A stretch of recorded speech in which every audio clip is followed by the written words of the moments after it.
chinois. Nos pasteurs disent que nous ne pouvons pas être des chrétiens et vivre dans le péché. Du coup, je ne comprends pas, ou bien je ne comprends plus rien. Je prends un exemple. Bon, là, je suis limité. Je prends un exemple. Si je sors avec un frère en Christ et que nous ne sommes pas mariés, ce n'est pas cela qu'on appelle vivre dans le péché. Très bien. Que l'Éternel te soit favorable, bien-aimé, ma soeur Monique. Le pasteur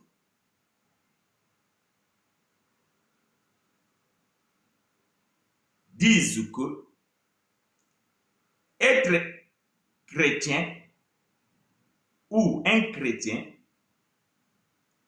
ne peut pas, ou bien un homme, ou bien une femme, ne peut pas être un chrétien et vivre dans le péché. Je prends un exemple. La sœur prend l'exemple que si je vis avec un frère, ok, c'est ça. Si je sors plutôt avec un frère en Christ et que nous ne sommes pas mariés, c'est pas cela qu'on appelle un péché. Non.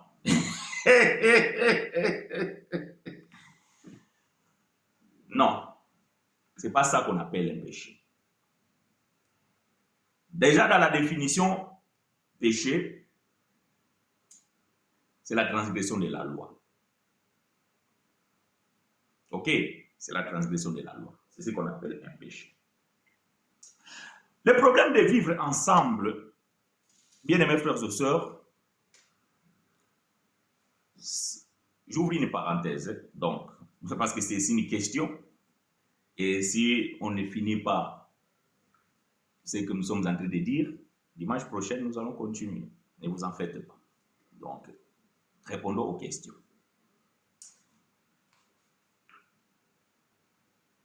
Cette question que la sœur pose, c'est une question qui mérite un enseignement. Ok?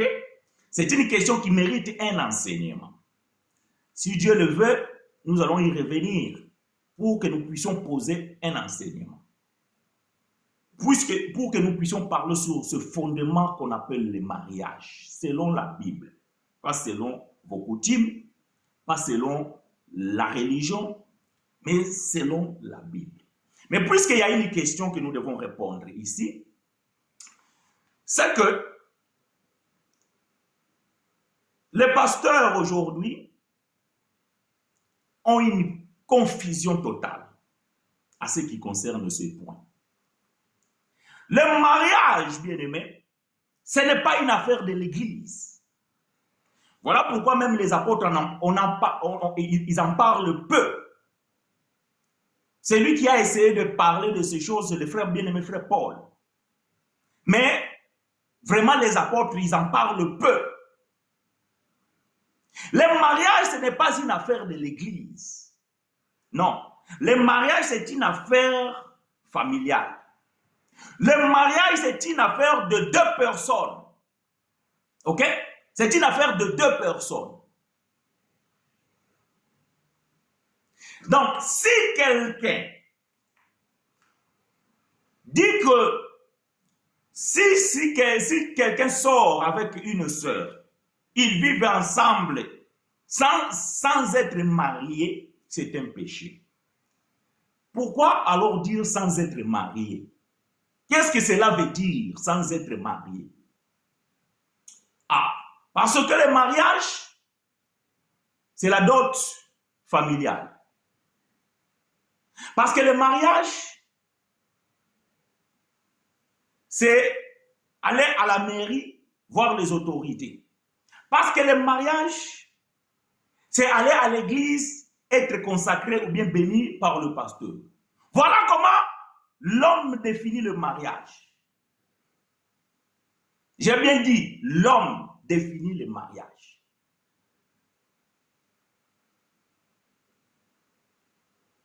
Maintenant, Dieu, comment lui, Dieu définit le mariage? Dieu, comment il définit le mariage? Dieu définit le mariage lorsque un homme, une femme, un homme, j'ai bien dit, pas un homme et un homme, dépravation, abomination, pas une femme avec une femme, non. J'ai dit un homme, une femme, un homme. Lorsqu'une femme se mettent d'accord pour faire un bout de chemin ensemble, parce que nous sommes des passagers sur la terre, personne ne restera éternellement. Vous pouvez vivre ensemble 2 mois, 2 ans, 3 ans, et un jour, vous allez vous séparer d'une manière ou d'une autre. Je ne vais pas ouvrir de débat ici, mais nous allons venir poser l'enseignement. Quand un homme et une femme se mettent d'accord pour marcher ensemble, cet accord, c'est l'histoire de 2 personnes. Dieu voit des hommes, des individus se mettre d'accord. Vous n'êtes pas mariés. Devant Dieu, aux yeux de Dieu, vous n'êtes pas mariés. J'ai dit ceci. Ouvrez bien les oreilles, ceux qui me suivent. Les jours où vous allez poser l'acte sexuel, j'ai bien dit, les jours où vous allez vous mettre ensemble, les jours où vous allez unir vos corps, Dieu considère cela mariage. Non, frère Chino, il faut donner les Écritures. Parce que là, ce que tu viens de dire, c'est une bombe. Ah, nous allons donner les Écritures. J'aime ça. Nous sommes dans le livre de Genèse. J'ai dit bien. Le jour où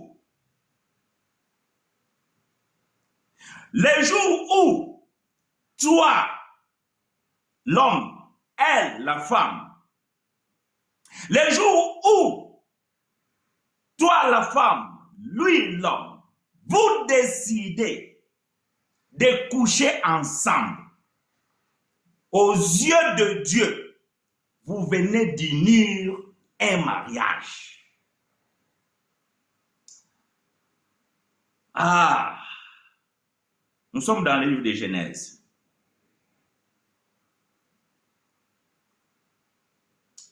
Nous sommes dans le livre de Genèse, bien-aimés.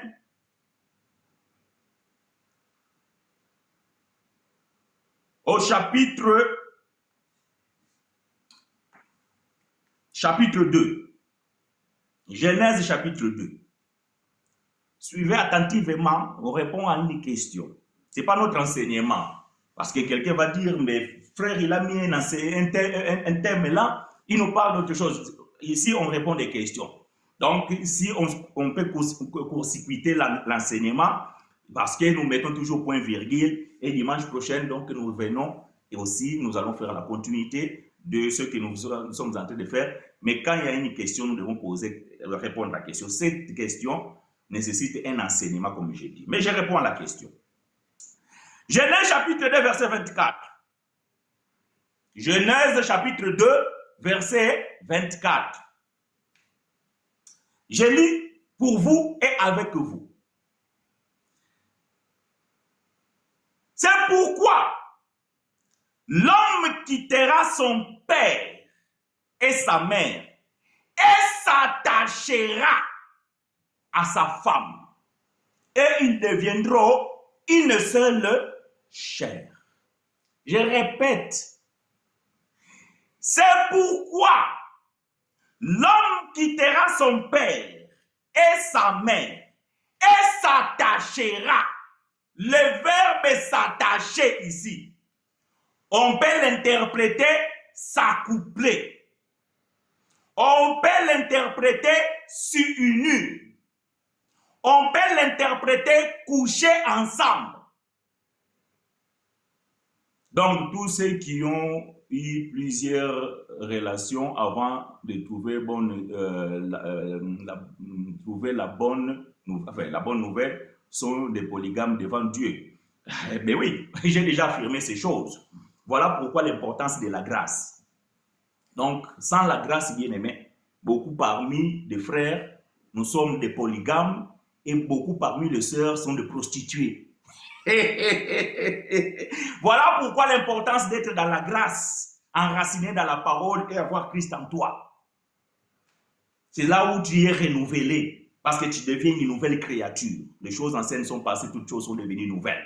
Donc, sans la grâce de Dieu, bien-aimé, beaucoup de frères, nous sommes dans la catégorie des polygames et beaucoup de sœurs sont dans la catégorie des prostituées.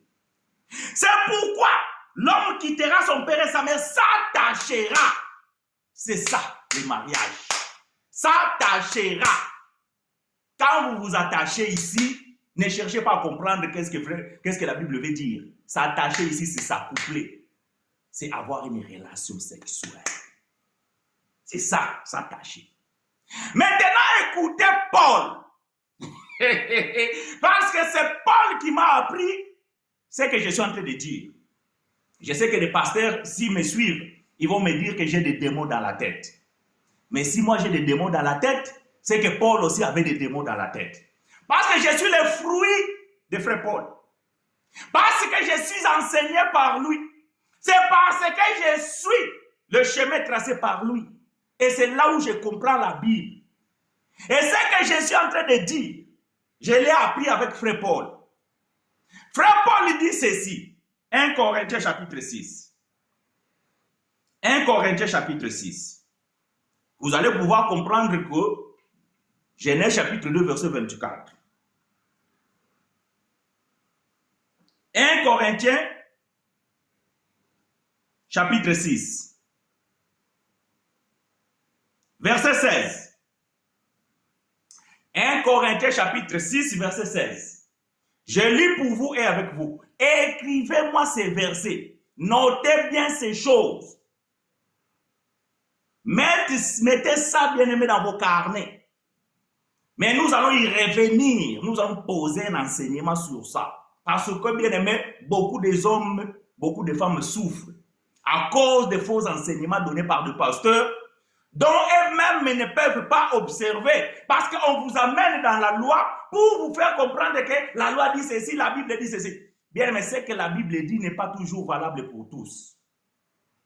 1 Corinthiens chapitre 6 verset 16 dit ceci. Loin de là,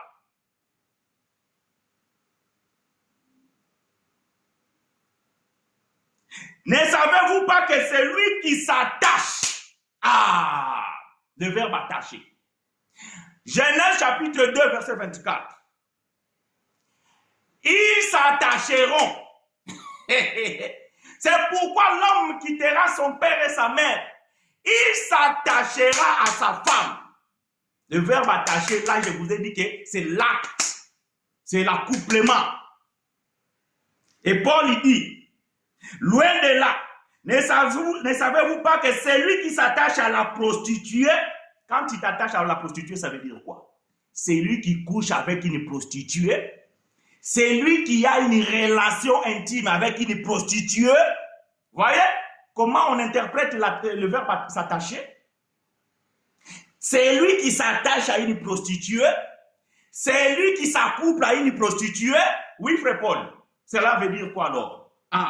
Paul lui répond. C'est lui qui s'attache à la prostituée et un seul corps avec elle. Ce n'est pas la définition du mariage, c'est le Genèse chapitre 2, verset 24.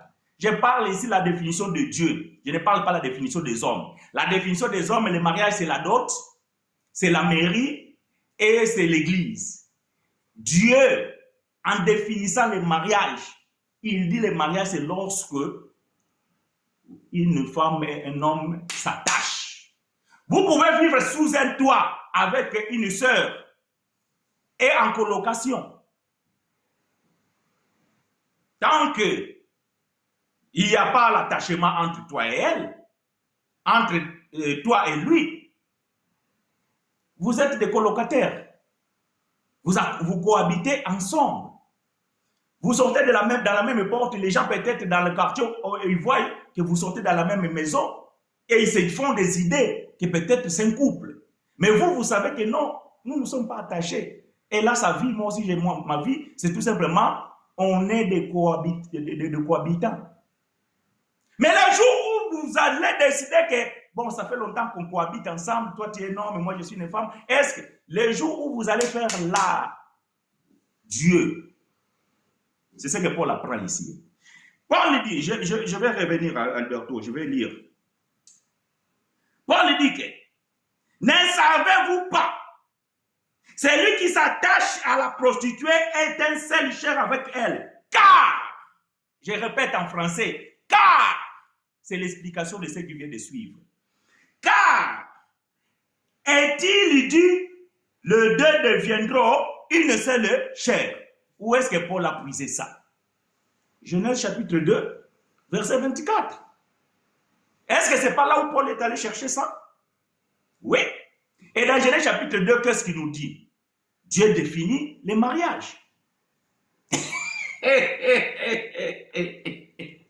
Dieu définit le mariage.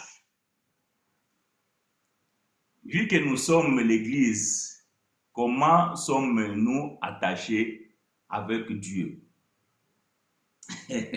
Encore une autre question. Laisse-moi finir d'abord ce que je suis en train de dire, je vais y revenir. Ça, c'est simple, parce que là, la Bible est claire, la Bible le dit. Donc, il n'y a même pas à chercher. Donc, quand vous ouvrez la Bible, les gens qui lisent la Bible, vous allez trouver les écritures là, que voilà, que comment est-ce que nous sommes attachés avec Dieu. Je disais que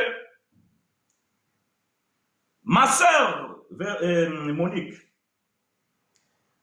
ce que le pasteur ne comprenne pas, ou ce que les pasteurs ne savent pas dire, je vais maintenant l'expliquer avec toujours les écritures, selon la loi. Parce que Paul disait que, selon que disent aussi la loi. Voyez-vous, quand vous lisez Paul, vous allez voir, il y a certains endroits où Paul va dire que voilà, ceci, cela, comme le dit aussi la loi. C'est que nous pouvons faire le recours à la loi pour aller expliquer ce que les gens ne comprennent pas. Ce que les gens ne comprennent pas, c'est ce que nous allons expliquer. Nous sommes dans le livre d'Exode. Je vais chercher cette écriture. Exode, chapitre combien? 22. Exode, chapitre 22. Voilà ce qui les pasteurs n'arrivent pas à expliquer. Donc, l'exemple que la sœur vient de donner. Quand une sœur sort avec un frère et qu'ils ne sont pas mariés, pourquoi vous n'êtes pas mariés? Parce que vous êtes enseigné que le mariage c'est la dot, que le mariage c'est la mairie, que le mariage c'est l'église. Comme vous êtes enseigné comme ça, donc vous êtes dans la perdition. Maintenant les écritures, parce que moi je parle avec les écritures. Voilà comment devons-nous procéder. Parce que si nous sommes dans ce cas-là, si on me présente les cas de l'exemple que la sœur vient de donner, comment alors procéder? Procéder. Écoutez déjà ce que Moïse avait donné comme loi. Exode chapitre 22, verset 16. J'ai lu pour vous et avec vous. Si un homme séduit une vierge qui n'est point fiancée, écoutez bien vos oreilles, ouvrez bien vos oreilles. Si un homme séduit une vierge, pourquoi une vierge? Parce qu'une vierge, c'est quelqu'un qui n'a jamais été marié. C'est quelqu'un qui n'a jamais connu un homme. Voilà ce qu'on appelle vierge. Parce que si cette personne a connu déjà un homme, aux yeux de Dieu, elle est mariée. Si un homme séduit une vierge qui n'est point fiancée et qu'il couche avec elle, il payera sa dot et la prendra pour femme. Oh, écoutez, si on doit considérer ça péché, C'est ici qu'on devait les considérer parce que nous sommes dans la loi. Moïse devait dire qu'il a commis un péché parce qu'il a transgressé la loi. Mais non, Moïse ne dit pas que si un homme séduit une femme et ils se sont mis d'accord et qu'ils ont couché, Moïse comprenait qu'aux yeux de Dieu, ils sont déjà mariés. Maintenant que vous êtes déjà mariés aux yeux de Dieu, il faut honorer les parents. Tu payeras la dot. Maintenant, peut-être que le frère n'a pas encore le moyen, mais vous êtes déjà mariés. Il faut tout simplement se dire que, frère, il faut que tu payes la dot. Mais, toi qui réclames qu'on paye la dot pour toi, il faut que tu sois vierge. Il faut que tu sois vierge.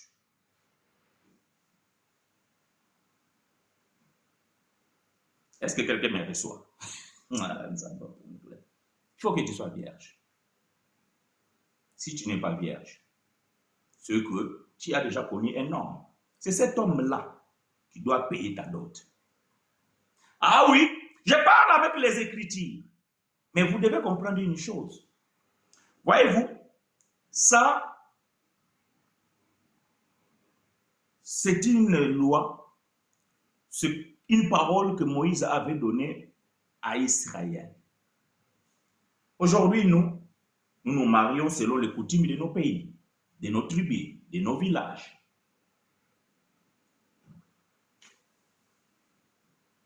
Vous savez, dans ma tribu, nos ancêtres, lorsqu'une femme est dotée, ou demain elle est divorcée, ou elle est devenue veuve, et elle résout de se remarier, on ne peut plus demander la dot pour elle. On ne peut plus demander la dot pour elle. Mais malheureusement, au fil du temps, le temps passe, les choses changent. Aujourd'hui, même dans nos coutumes, on a perdu cela. Tu vas voir une sœur, il est marié 3 fois, on l'a doté 3 fois aussi, parce que on a perdu le sens de la dot. La dot, bien aimé, c'est la valeur de la virginité, selon les Écritures. La dot, c'est le prix qu'on paye de la virginité. On ne peut pas doter. Selon la Bible, je ne parle pas selon vos coutumes. Donc, je n'ai rien à faire avec vos coutumes. Vous faites comme vous voulez dans vos coutumes et tout ça là, je respecte. Je parle selon les Écritures. La dot, c'est la valeur, c'est le prix qu'on donne de la virginité. Voilà pourquoi, écoutez le verset 17. Si le père refuse, parce que c'est le père qui donne le mariage, qui donne sa fille au mariage. Si le père refuse de lui accorder, il payera en argent la valeur de la dot de vierge. Voilà ce que Frère Chino est en train d'expliquer. C'est que la valeur de la dot de vierge, c'est ça qu'on appelle les dots. On les donne une fois, parce que la virginité, une fois que tu l'as perdue, tu ne les retrouveras plus. Donc, à ces fêtes-là, on ne peut plus te doter. Et comme le père a refusé cet homme parce qu'il ne le plaît pas, ou c'est un brigand, je ne sais pas, ou il ne veut pas que sa fille vive avec cet homme payera quand même la dot de la virginité. Ainsi que le jour où un autre homme voudra marier cette fille, le père va pouvoir dire que ma fille n'est plus vierge.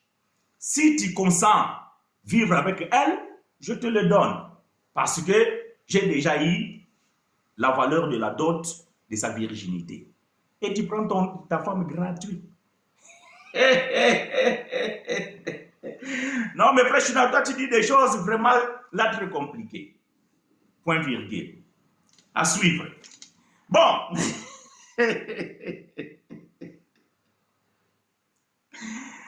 Ah, Seigneur de gloire.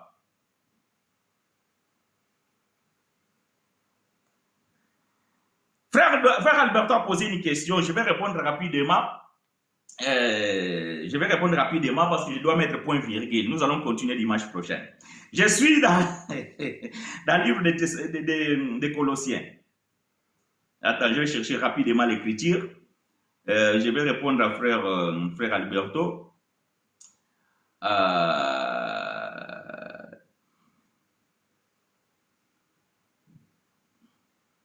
Donc, frère Alberto posait une question que comment est-ce que si l'Église est l'épouse de la femme de Dieu, comment est-ce que nous sommes attachés? Donc, j'espère que c'est ça la question. Est-ce que je peux revenir en arrière? Vu que nous sommes l'Église, comment sommes-nous attachés avec Dieu? Ah, voilà. Voilà la question. Colossiens chapitre 1, verset 18. Colossiens chapitre 1, verset 18. Trouvez-moi cette écriture. Attends, je cherche. Colossiens chapitre 1, verset 18. Il y a des Bibles, quand tu l'ouvres là, c'est la Bible là, ça. Colossiens chapitre 1, verset 18.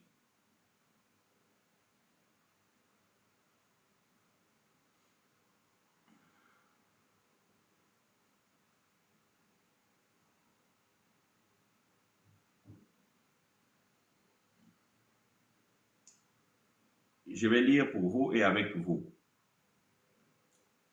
Il est la tête du corps de l'Église. Il est le commencement, le premier-né d'entre les morts, afin d'être en tout les premiers. On peut prendre encore d'autres versets, vous allez comprendre tout ça. Donc, il est la tête du corps. Qui est la tête? Donc, celui qui est la tête ici, c'est Christ. Et le corps? Ben, le corps, c'est nous, l'Église. Donc, la tête et le corps sont attachés. Vous ne pouvez pas séparer ma tête et mon corps. Le jour où vous séparez ma tête et mon corps, c'est que je suis mort. Est-ce que vous comprenez? C'est que je suis mort. Voilà pourquoi, bien aimé, ici on parle des choses spirituelles. Parce que physiquement, c'est impossible. Voilà pourquoi quand la Bible dit, c'est pourquoi l'homme quittera son père et sa mère, s'attachera à sa femme, et que personne ne sépare ce que Dieu a uni. Mais bien aimé, ce que Dieu a uni, personne ne sépare. Il y a des divorces, il y a des séparations, il y a la mort qui vous sépare. Voyez-vous? Qu'est-ce que l'homme ne peut pas séparer? Qu'est-ce que personne ne peut pas séparer que Dieu a uni? Ce n'est pas le mariage de frère Chinois et la sœur Mireille.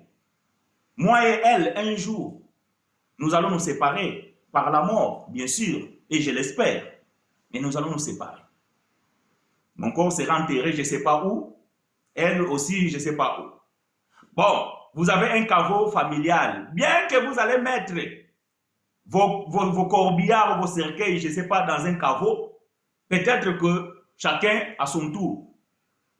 Jamais vous allez vu déjà que les deux corps dans le même cercueil, même quand les gens meurent ensemble. Donc, il y a toujours quelque chose. Ça veut dire qu'il y a toujours une séparation. Mais ce qui ne peut pas être séparé, c'est quoi? Éphésiens chapitre 5. Et c'est là où je vais mettre point virgule. Éphésiens chapitre 5. Après, nous allons continuer dimanche prochain. Éphésiens chapitre 5. Verset 22.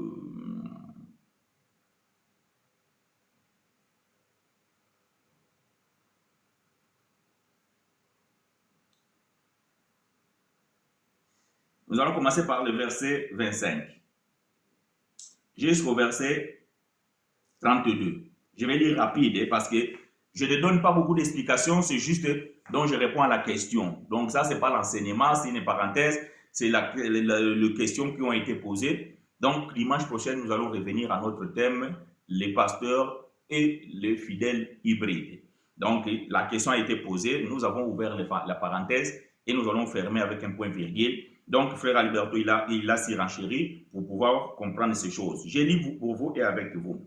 Marie, aimez vos femmes comme Christ a aimé l'Église et s'est livré pour lui-même pour elle, afin de la sanctifier par la parole après l'avoir purifiée par l'eau. Bon, lui second parle ici les baptêmes d'eau, mais bon, nous savons que c'est pas comme ça qu'on a traduit cette écriture. Verset 27. Afin de la faire paraître devant lui, cette église glorieuse, sans tache ni ride, ni rien de semblable, mais sainte et irrépréhensible. C'est ainsi que les maris doivent aimer leur femme comme leur propre corps. C'est lui qui aime sa femme, s'aime lui-même.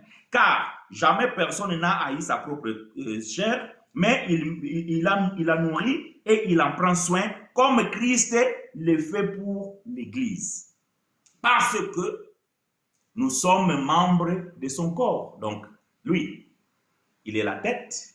Nous sommes les membres de son corps. Donc, les membres de mon corps, bien les membres ça veut dire que mon corps, ça veut dire que si ma tête, c'est le commandement, donc le restant des membres, c'est les bras, c'est les thorax, etc., etc. Parce que nous sommes membres de son corps. C'est pourquoi.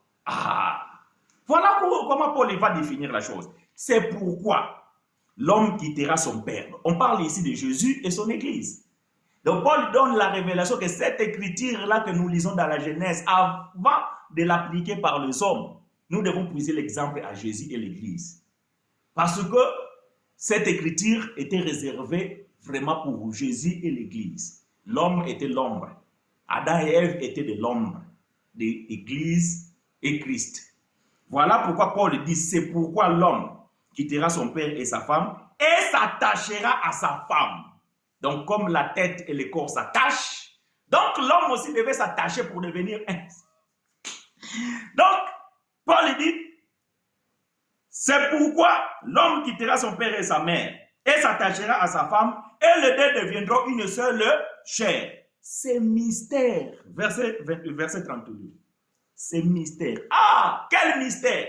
C'est que l'homme quittera son père et sa mère, s'attachera à sa femme. C'est un mystère. Donc quand vous prenez cette écriture-là, pour dire que non, que le pasteur à l'église, frère, sœur, la Bible dit, l'homme quittera, s'attachera, tout ça là. Aujourd'hui, vous êtes unis à un mariage, que personne. Il est en train de vous mentir. En aucun cas. Vous avez déjà vu dans la Bible un apôtre dans une église faire ces choses? Est-ce que vous avez déjà vu ça? Donnez-moi l'écriture. Apôtre Jean, apôtre Jacques, apôtre Pierre, apôtre Paul, apôtre Matthieu, apôtre Philippe, apôtre apôtre Jacques, le disciple de Jésus, ou même les frères Judas. Est-ce que vous avez vu là où dans une assemblée, ils sont allés devant le peuple, ils mariaient un marié et ils commencent à dire des bêtises qu'on dit aujourd'hui? Que la Bible dit que l'homme quittera. Est-ce que cette écriture, les apôtres ne l'ont pas vue? Est-ce que dans leurs assemblées, il n'y a pas eu de mariage? Et pourquoi ils n'ont pas célébré le mariage et commencé à utiliser cette écriture? Paul dit, c'est mystère. Et ce mystère, c'est quoi, Paul? Ce mystère est grand. J'ai dit cela par rapport à Christ et à l'Église. Voilà ce que l'homme ne peut pas séparer. C'est l'attachement de la tête qui est Christ et le corps qui est l'Église. Que l'Éternel vous soit richement favorable. Nous mettons point virgule, les frères et sœurs. Apportez vos questions, commentez, envoyez-moi vos questions. Sinon, attendez dimanche prochain, nous allons faire la suite. Et quand Dieu voudra, nous allons ouvrir ces grands thèmes sur le mariage. Et nous allons expliquer ces choses avec plus de précision, avec plus de préparation, parce que là, c'était juste une question. Donc, j'ai pu répondre, mais Dieu fera grâce, nous allons venir poser un enseignement sur ça. Parce que je comprends que beaucoup de peuples de Dieu sont en train de souffrir dans leur couple, dans leur union, dans leur foyer, faute de connaissances, parce que le pasteur qui lisent mal la Bible, qui interprètent mal, ils font des dégâts. Mais nous rendons gloire à Dieu et c'est qui nous a ouvert les yeux et qui nous a donné la révélation de ces choses. Que l'Éternel vous soit richement favorable, bien-aimés frères et sœurs. Nous allons pouvoir prier. Nous allons mettre point virgule. Dimanche prochain, nous allons continuer notre thème. Le pasteur et les fidèles hybride.